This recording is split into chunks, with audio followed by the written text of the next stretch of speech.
మిత్రులందరికీ శుభోదయం. నేను మీ హరి. ఇక్కడ మొదటి లెక్క చూద్దామండి. 3:4 నిష్పత్తి యొక్క శాతరూపం తెలియజేయండి. 1 125, 2 75, 3 60%, 4 80%. ఇక్కడ ఏ నిష్పత్తి ఇచ్చినా కూడా శాతరూపంలో మార్చాలి అంటే ఒకే ఒక మెథడు, చాలా చిన్న మెథడ్ అండి. ఏ నిష్పత్తి ఇచ్చినా కూడా ఇక్కడ 2/3 అవనివ్వండి, 3/4 అవనివ్వండి, ఏ నిష్పత్తి ఇచ్చినా కూడా శాత రూపంలోకి మార్చమంటే శాతము అంటే 100%లోకి మార్చడం. సో ఇచ్చినటువంటి నిష్పత్తిని భాగాహార రూపంలో రాసుకొని ఇంటూ 100 చేస్తే మనకి ఆన్సర్ వస్తుందండి. ఇప్పుడు ఈ నిష్పత్తి ఇచ్చాడు కాబట్టి ఇలా చేసాము. లేదంటే 2:3 ఇచ్చాడు అనుకోండి, దీన్ని కూడా సేమ్ 2/3 ఇంటూ 100 ఆటోమేటిక్గా ఇది శాతాల్లోకి మారిపోతుందండి. ఇప్పుడు దీన్ని చూసుకున్నట్లయితే 4 1s are 4 25s are, so 3 25s are 75. Answer option 2 వస్తుందండి. ఇప్పుడు రెండు లెక్క చూద్దామండి. 25 మంది విద్యార్థులలో 72% విద్యార్థులు గణితంలో ఆసక్తి కలిగి ఉంటే ఆసక్తి కలిగి ఉండని వారి సంఖ్య ఎంత? చాలా చాలా సింపుల్ అండి లెక్కలు. ఎందు గురించి అంటే 25 మంది విద్యార్థులలో 72% మంది విద్యార్థులు గణితంలో ఆసక్తి కలిగి ఉన్నారట. ఆసక్తి కలగని వారు సంఖ్య ఎంత అని అడిగాడు. మొత్తం విద్యార్థులు ఎంతమంది అండి? 25 మంది. అందులో 72% అంటే ఎప్పుడు కూడా 72% మొత్తం ఇంటూ 25 వేసుకోవాలండి. సో 25 ఒకట్లు, 25 నాలుగులు. సో ఈ 4 1 4 18 అంటే గణితంపై ఆసక్తి ఉన్నవారు 18 మంది అయితే, సో దీనికి ఎంత యాడ్ చేస్తే 25 వస్తుందండి?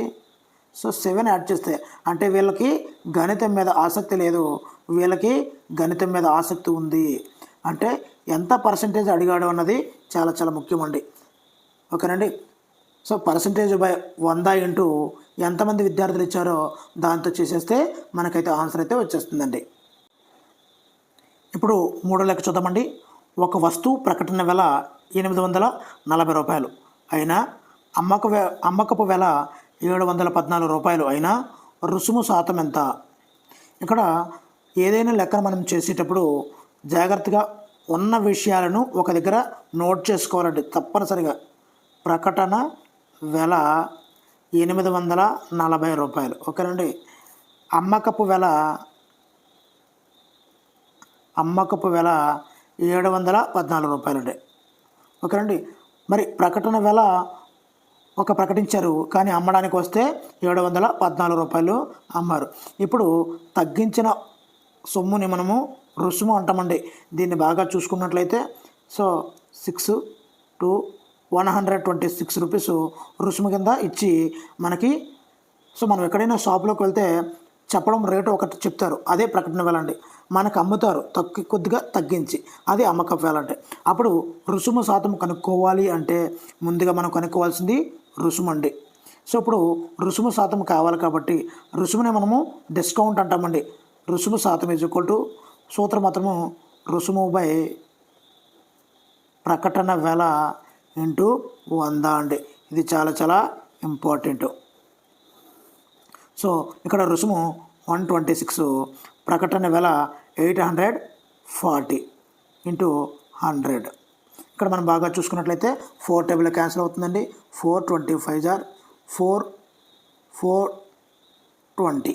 ఓకేనండి. ఇక్కడ మరలా 5 టేబుల్లో 5 5s are 5 4s are 5 420. So తర్వాత చూసుకున్నట్లయితే 6 టేబుల్లో 6 7s are 42, 6 21s are, మళ్ళీ 7 టేబుల్లో 7 1s are 7 3s are. So answer అయితే 15%. రుసుము 15% అయితే వచ్చిందండి. అంటే ఏదైనా ఒక సమయం యొక్క ప్రకటన వెల అమ్మకపు వెల ఇచ్చినప్పుడు రుసుము శాతము కనుక్కోవాలి అంటే డిస్కౌంట్ పర్సంటేజ్ కనుక్కోవాలి అంటే ముందుగా మనం చేయాల్సింది రుసుము కనుక్కోవాలి. ఎందు గురించి అంటే రుసుము శాతములో ఇక్కడ మనకు ప్రకటన వెల తెలుసు, రుసుము తెలిస్తే రుసుము శాతం అనేది తెలిసిపోతుంది. కాబట్టి వెంటనే రుసుము కనుక్కొని ఇచ్చినటువంటి ఫార్ములాలో మనము ప్రతిక్షేపించాలండి. నెక్స్ట్ లెక్కండి. ఒక బీరువాపై 5% రుసుము ప్రకటించిన తర్వాత 5,225 రూపాయలకి అమ్మితే ప్రకటన వెల ఎంత? చాలామంది కన్ఫ్యూజ్ అయిపోతారండి.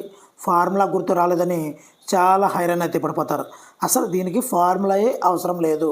అదేంటి సార్ అలాగనే సార్? ఎస్, అస్సలు ఫార్ములా అవసరం లేదు. ఏకవస్తు మార్గము అనే సింపుల్ లాజిక్ ఒకటి ఉంటుందండి, దాన్ని బట్టి ఈజీగా చేసేయగలమండి. ఎందు గురించి అంటే ఇక్కడ రుసుము శాతము అనేది మనకు తెలుస్తుంది. సో ప్రకటన వెల అనేది తెలియలేదు, కానీ ఇక్కడ అమ్మిన వెల తెలిసింది. ఇక్కడ ప్రకటన వెల, అమ్మిన వెల అని ఇలా వేసుకోవాలండి. మరి ఫస్ట్ ఎంత ప్రకటించారో తెలియలేదు, కానీ 5%కి తగ్గిస్తే 5,225 వచ్చింది, అంతే కదండి. కానీ ముందుగా మనం దీనికి ఒక కంపారిజన్ చేయాలి కాబట్టి 100 రూపాయల ఒక వస్తువు యొక్క ప్రకటన వెల చేస్తే 5% రుసుము తగ్గించారు కాబట్టి 100లోంచి 5 తీస్తే 95 రూపాయలకు వచ్చిందండి. ఒక 100 రూపాయల వస్తువు 5 రూపాయలు రుసుము, 5% రుసుము తగ్గిస్తే 95 రూపాయలకు వచ్చిందండి.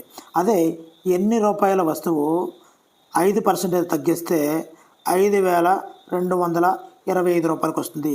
అంటే ఇక్కడ అమ్మకపు వెల పెరిగితే ఇక్కడ ప్రకటన వెల కూడా పెరుగుతుంది. దీనిని ఏకవస్తు మార్గం అంటారండి. ఫర్ ఎగ్జాంపుల్ సింపుల్గా చూసినట్లయితే 2 యాపిళ్ళు 10 రూపాయలు అయితే 5 యాపిళ్ళు ఎంత మరి పెరుగుతుంది కదండి. ఇది పెరుగుతుంది, ఇది కూడా పెరుగుతుంది. అంటే ఇప్పుడు 2 వైపులు పెరిగితే ఏం చేయాలి సార్ అంటే, పెరిగితే ఎక్కువ బై తక్కువ ఇంటూ ఇటువైపు కాస్త మిగిలిపోయింది కదండి, ఈ నెంబర్ వేసుకోవాలండి. ఎక్కువ బై తక్కువ, ఈ రెండాట్లో ఏది ఎక్కువైతే అదేనండి. ఎక్కువ బై తక్కువ ఇంటూ ఇందులో ఇది కనుక్కోవాలి కాబట్టి ఇది మిగిలిపోయిందండి, ఇది మిగిలిపోయింది ఓకే. అలాగా ఇందులో కూడా ఈ రెండింటిలో ఎక్కువ బై తక్కువ అంటే 5,225/95 ఇంటూ 100. ఇంకా నో డౌట్ అండి, డైరెక్ట్గా ఆన్సర్ అయితే మనకు వచ్చేస్తుంది, ఫార్ములా కూడా అవసరం లేదు, ఓకేనండి. మరి దీన్ని క్యాన్సిలేట్ చేస్తే 5 10 50, 5 4 20, 5 5 25, 5 19. దీన్ని మనం క్యాన్సిలేషన్ చేస్తే మొత్తంగా మనకి ఆన్సర్ అయితే వచ్చేస్తుందండి 5500 సార్, 5500 అండి. So answer option 1 is the right answer అండి. అంటే ఏ వస్తువు సమ్మైనా ఇలాంటి సమ్మెలో ఇచ్చేటప్పుడు 5% రుసుము శాతం ఇచ్చాడు, ప్రకటన వెల తెలియదు కానీ అమ్మిన వెల తెలుసు అయినప్పుడు మనకి ఫార్ములా రాలేదని మనము కంగారు పడవలసిన అవసరం అయితే లేదండి. మరి వీడియో నచ్చితే తప్పనిసరిగా అయితే లైక్ చేయండి. Thank you for watching. Me Hari signing out.